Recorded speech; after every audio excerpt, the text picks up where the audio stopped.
Што друго е заедничко во пораките до Смирна и Филаделфија? Освен тоа што за нив Господ имал само пофалби, а никаква критика. Што друго е заедничко во тие две пораки? Има нешто што е многу интересно, што е заедничко. Ајде отвориме. Откровение 2 глава.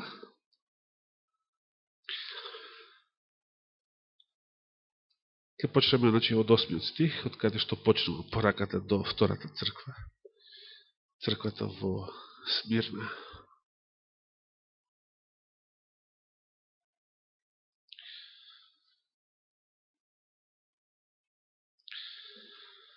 И на ангелот на Смирненската црква напиши му: така вели првиот и последниот, кој беше мртов, и еве оживеа.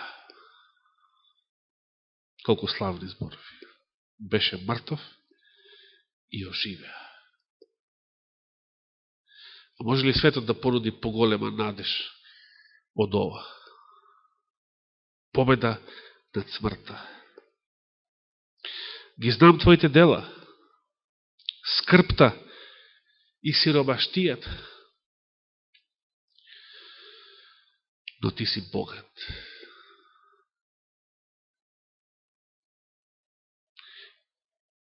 Кој е тоа богатство кое што Христос го цени? За жал, она што и фали на Лаодикеја.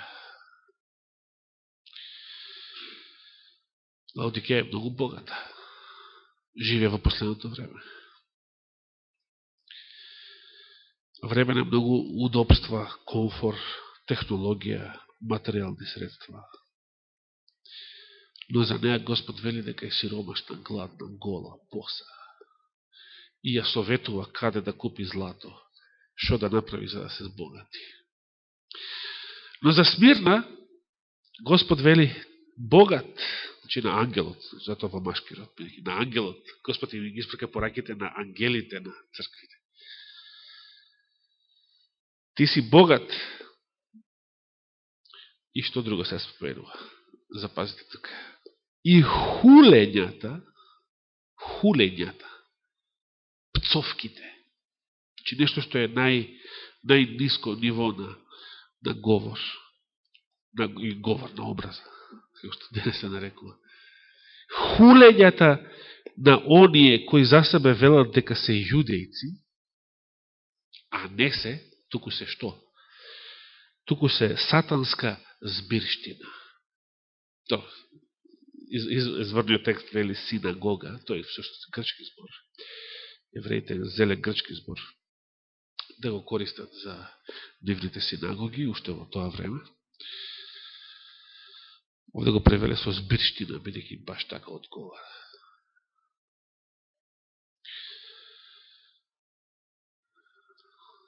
Добро, остатокот го читаше Данило.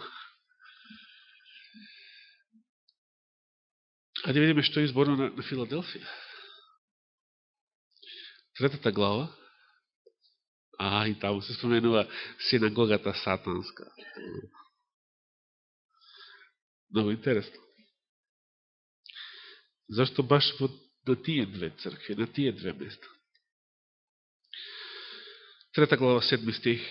И на ангелот на Филаделфиската црква напиши му: вака вели светиот, вистинитиот, оној кој го има клучот Давидов. Што значи клучот Давидов? Интересна тема. Давид каков клуч има. Ова е многу интересно, ова има врска со светилиштето. Давид сакаше да изгради храм. И Господ му рече не. Значи, Давид сакаше да го има тој клуч. Но Господ вели, јас го имам. Христос го има. Кој отвора и никој не може да затвори. И кој затвора и никој не може да отвори. На што се однесува тоа збор? според визијата на Елена Вајт од 1849 година. Овие зборови се однесуваат на 1844. Тогаш Господ затворил една врата, што дотогаш беше отворена, но тоа не значи дека ја затворил милоста, како што некои погрешно тогаш мислеа, вратата на спасението, туку истовремено отворил една друга врата.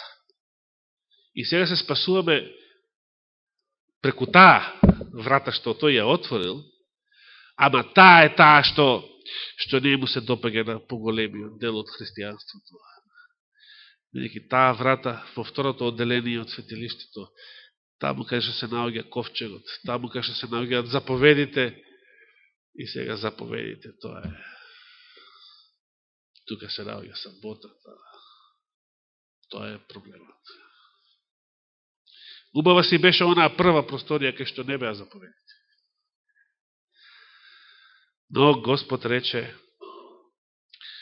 нешто многу битно тогаш, и тој посака уште тогаш и да го заврши делото со таа порака, Богната порака на третиот ангел.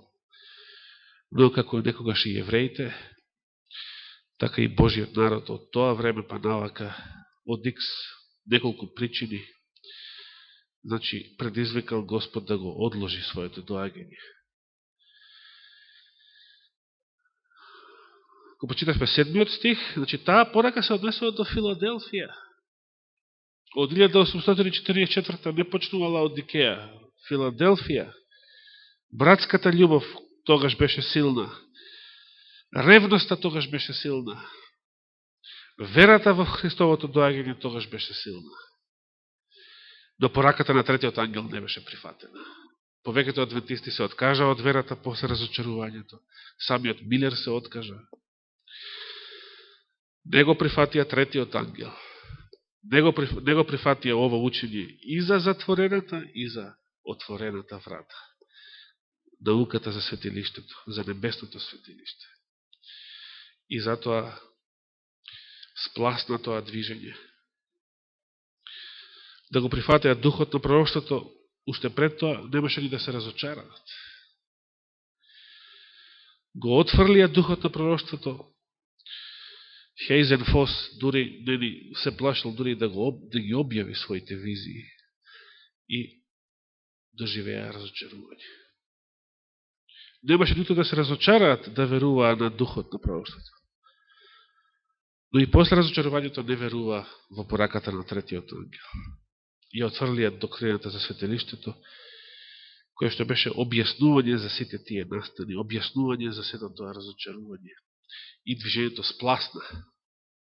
Треба да поминат многу децении, повторно да се намножи доволно бројот на оние што веруваат во пораката на третиот ангел, но тогаш па ја отврлија пораката за оправдание со вера. Повторно се пропушти шанса да се заврши историјата на овој свет триумфално со излевањето на Светиот Дух и второто Христово доаѓање. И ете на нас денес во овие тешки, соблазнителни денови на расколи и осипување. Но да го прочитаме остатокот од пораката до Филаделфија. Ги знам делата твои. Ете ти дадов отворена врата, што никој не може да ја затвори. Ти имаш мала сила и сепак го запази словото мое. И не одречувај се од името мое. 9 стих.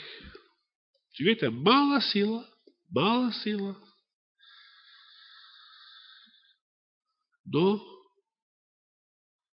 само пофалби од Господа. Важно е да го запазиш словото и да не се одречеш од него. Па нека е мала таа сила, помножена со Господовата, е еднаква на бесконечност. А најголемата сила во овој свет, помножена со нула, е еднаква на нула. ете ќе направам некој од сатанската синагога, истата повтор. Кој е таа? Оние што велат дека се јудејци, а не се, туку лажат. Сакав да видиме кои се овие и со тоа следната сабота на крајот од годината да ја завршиме оваа тема за околу Израел, околу Римјаните 11 глава, околу Божиот избор.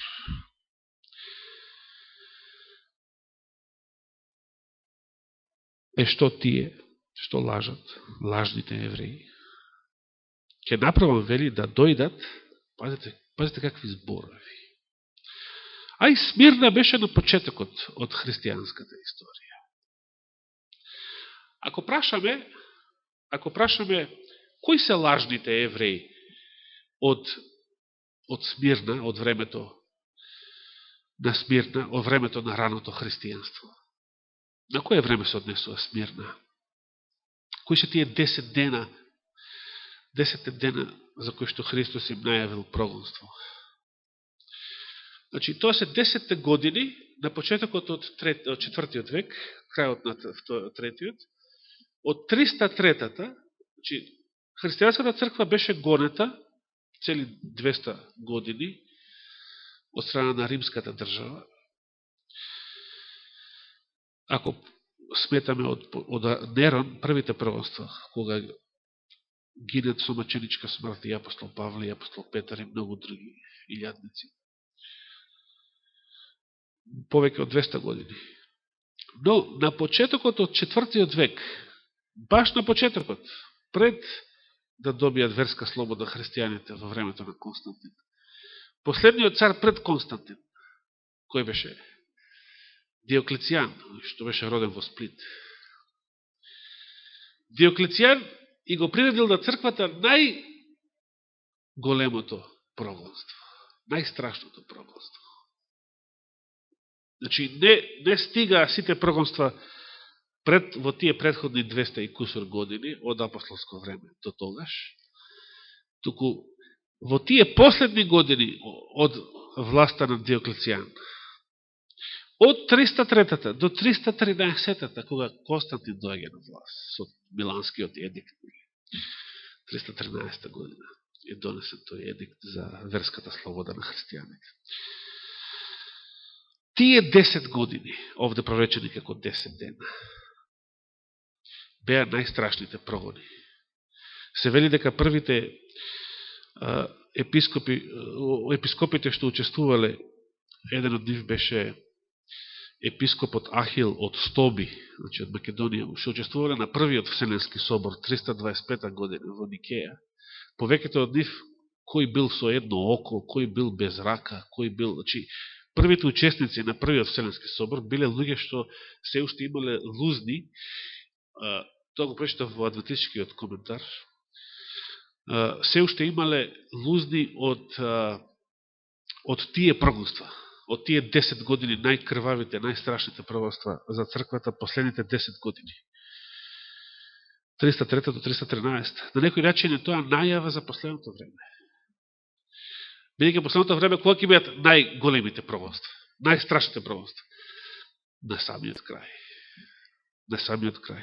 Тогаш ќе бидат најстрашните прогонства. Но сега, ако прашаме, кои се тие лажни евреи од раното христијанство? Па, тие се исти како и оние од времето на апостолите. Немало други евреи во тоа време. Или некои што се нарекувале евреи. Кои се тие лажни евреи? Тоа се искастрените гранги од маслиновото дрво, според Римјаните 11 глава. Но апостол Павле ги предупредил римјаните и сите нас. Господ нив ги искастрил, неговата строгост се покажа кон нив. Да не ги читаме сега, бидејќи свеживи се тие стихови се уште во сеќавање од минатата сабота, од поуката минатата сабота. Но ти не се возгордејувај заради тоа што нив ги искастрил, а тебе те накалемил. Зошто?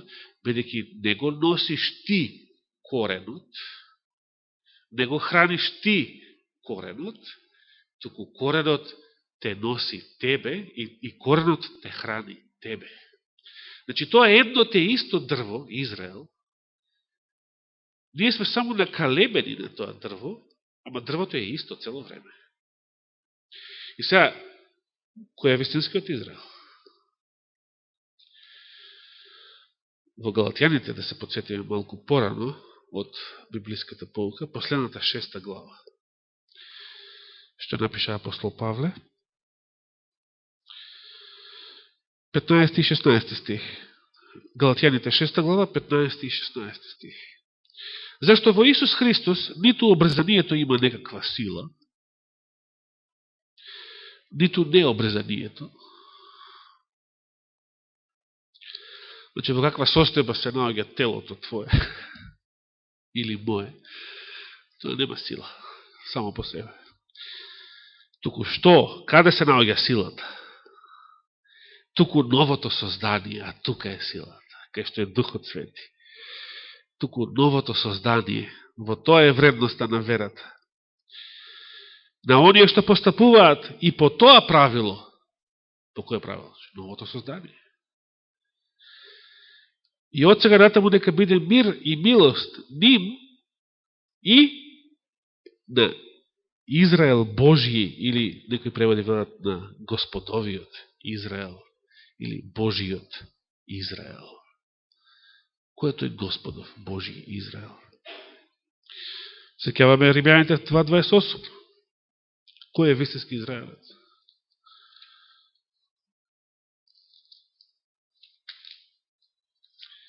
И кое беше вистинското обрезание?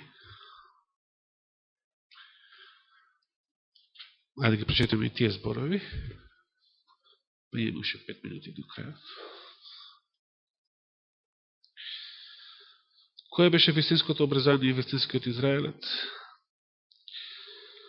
Еве да почнеме 28 стих, 2.28 Римјаните. Зашто не е прав јудеец оној кој е таков по надворешност. А каков е тој по надворешност? Пошто се познава јудеец по надворешност? Сте видели јудеец?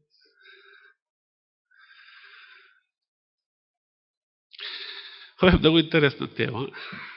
Иако апостол Павле тука мисли на обрезанието, меѓутоа луѓето не шетаат голи па да видите дали се обрезани или не се. Ајде, немам време сега за ово. Ете, еднаш Елена Вајт ја прашале како изгледал Христос. Бидејќи таа го гледала Христа во визии, многу визии, еден куп визии. И од тоа време, и каков е сега во небесното светилиште. Знаеш, одговорила, типичен евреин. По фат. Дали може да го разбереме тој нејзин одговор, што па тоа значи. Ај, тоа е една друга тема. Зашто не е прав јудеец, оној кој е таков по надворешност, ниту право или вистинско обрезание, она кој е надворешно, врз телото, туку оној кој е внатрешно таков, и оно обрезание што е во срцето, по дух, а не по буква. Неговата пофалба не потекнува од луѓето, туку од Бога. И видиме, гледаме како Господ ги фали овие две цркви. Но, ако поставиме прашање кои се вистински јудејци, кои се лажни јудејци во времето на Филаделфија, тие па воопшто немаат никаква врска со еврејскиот народ и еврејската раса од библиски времења. Тие па немаат ниту генетска, ниту крвна врска. Ашкеназите немаат никаква врска со еврејскиот народ од библиски времења. Ако сакате да знаете, само тоа ќе ви го кажам. Ако сакате да знаете како изгледа типичен евреин, појдете во Солун, се уште има такви. По духовност и тие се катастрофа, како што имав тогаш 2000 година, да ги видам. Значи, како најобични атеисти се понашаат. Но едни двајца од Солун беа дојдени на еврејскиот концерт тука во домот на армијата 2001 година, кога бевме. Појдете да видите какви се. Значи, имаат темна боја на кожата, како ромите, од некои роми дури потемна. Имаат типично семитски карактеристики на лицето, но темна боја на кожа. Тоа е многу битно. Такви биле вистинските евреи по тело пред 2000 години. Затоа апостол Павле му вели римјанинов, ја па мислев дека си ти тоној египјанецот, дека што. Како можел апостол Павле да го побрка со египјанецот, уни во дела 22 глава. Ја па мислев дека си ти оној египјанецот што сакаше да направи бунт пред некој ден. А Павле му вели, не, јас сум римски граѓанин, немам врска со тоа. Но како можеш Павле да предпоставиш дека е оној египјанецот? Значи Павле има темна боја на кожа, за да го побркаш со египјанецот. Не може Павле да е некој европеец, бела раса и да помислиш, да не си ти овој египјанецот. Знаете што кажал, мислето пагаше таа изјава од наводно кажана на Фейсбук пред некоја година, ја прочитав прв пат, од поранешниот египетски председател другар му на Тито, и тој беше Гамал Абдер Насер. Така. Насер имал кажано, демек на денешните израелци во Израел, никогаш нема да бидете добродојдени, вика тука, на Блискиот Исток. Затоа што пред 2000 години си отидовте од тука црни, а сега се враќате бели. Много интересна изјава. Да, измешани.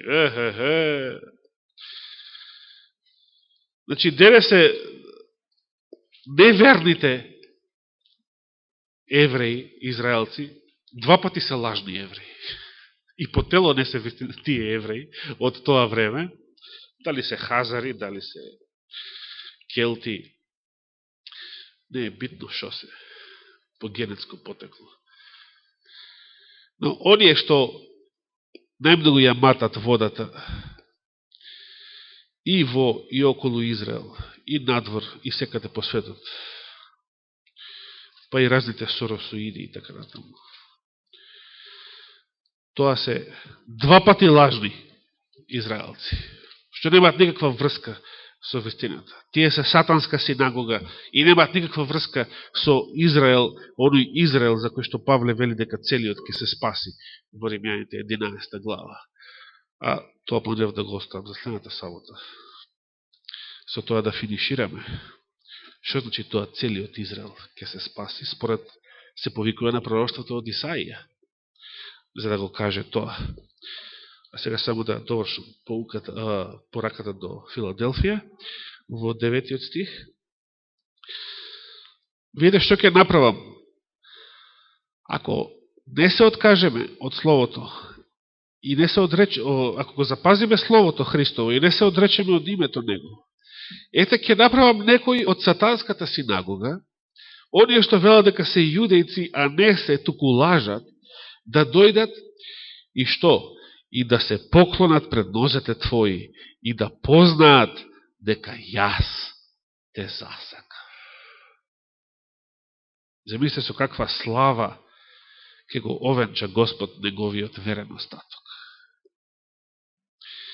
Сатанската синагога ќе дојде да им се поклони. Нато пактот ќе дојде да ти се поклони. Оној на кој што твоите власти му се клањаат,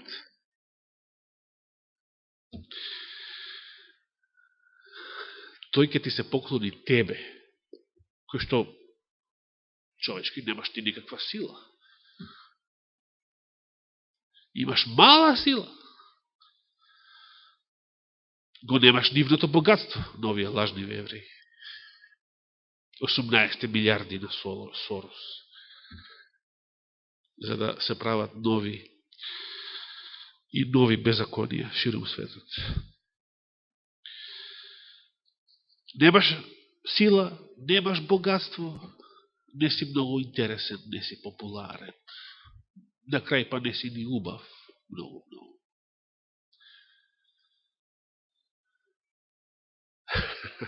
Или Рокфелер. Да. Но, биди само верен на Христа до крајот. Не си повеќе ни млад, и не сум ни јас повеќе млад.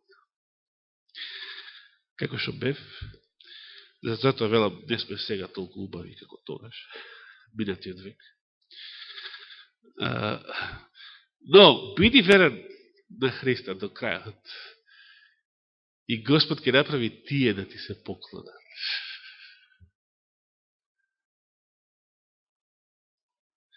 Нека му е фала и слава вечно. Амин.